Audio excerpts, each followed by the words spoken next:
Check post ఇవాళ check చేయడం జరిగింది. నెల్లూరు నుంచి ఈ ఉలవపాడు టు సింగరాయకొండ ఈ బార్డర్ చెక్ చేసాము.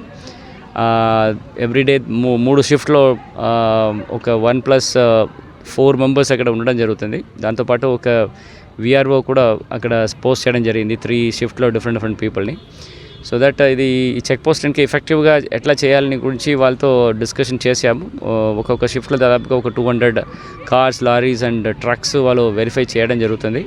అండ్ అలర్ట్గా ఉన్నారు. బట్ ఇప్పుడు దాకా మనకి ఎట్లాంటి ఒక సీజర్స్, క్యాష్ కానీ, ఫ్రీ బీస్ కానీ, లిక్కర్స్ కానీ అంత సీజర్స్ ఏమీ జరగట్లేదు. So evening times, especially late nights and early morning ఈ చెక్ పోస్ట్లో ఉంటున్న పర్సన్స్ కొంచెం అలర్ట్గా ఉండి థరోగా చెక్ చేయాలని చెప్తున్నాము. సో ఇంటర్సెప్షన్ చేసేసి ఎట్లాంటి ఇండ్యూస్మెంట్స్ అంటే ప్రజలకి ఇండ్యూస్ చేయడానికి ఉపయోగపడుతున్న ఎనీ కైండ్ ఆఫ్ క్యాష్ కానీ or any freebies, any saris, వాళ్ళకు ఉంటున్న ఎనీ కుకింగ్ ఐటమ్స్ ఎట్లాంటి డిస్ట్రిబ్యూట్ చేయడానికి ఏదైనా లారీస్ అండ్ అదర్ ట్రక్స్ వచ్చినప్పుడు అది ఇంటర్సెప్ట్ చేసేసి అది సీజ్ చేయడానికి కూడా వాళ్ళకి ఆదేశం ఇవ్వడం జరిగింది.